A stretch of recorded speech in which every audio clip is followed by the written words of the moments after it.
Yung 23 pesos sa tingin naman natin fair na yan, no, sa magsasaka.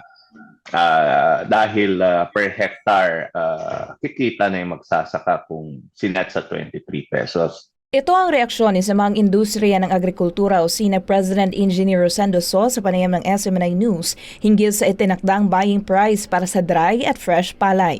Sa naging pagpupulong nitong Lunes ng NFA Council, sinabi ni Pangulong Marcos Jr. na nagdesisyon ng konseyo na itakda ang buying price sa 23 pesos mula sa dating 19 pesos para sa dry palay habang magiging 19 pesos para sa wet o fresh palay mula sa 16 pesos. Sa kabila nito, sinabi naman ni So, posibleng hindi ito maramdaman ng mga magsasaka dahil sa maliit na budget allocation ng NFA para sa pagbili ng palay. 10.5 million metric tons yung September to December. And ang bibilhin lang is 360,000 metric tons. So around 3.4 million. 3.4% ang bibilhin lang. So maliit talaga ito. And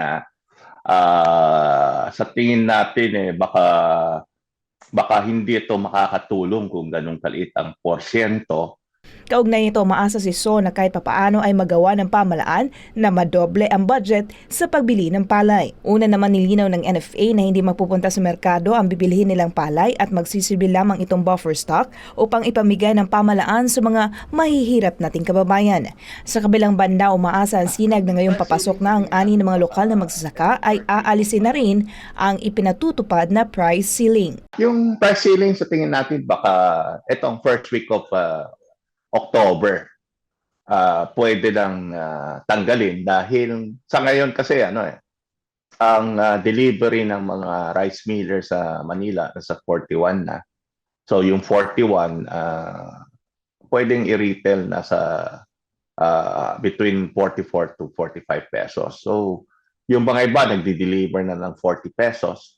So inaasahan natin by end of the month mas mababa pa yan. So, by first week of October, baka pwedeng lift na yung itong control price. Para sa Diyos at sa Pilipinas kong mahal, ako si Val Divina Gracia, SMNI News.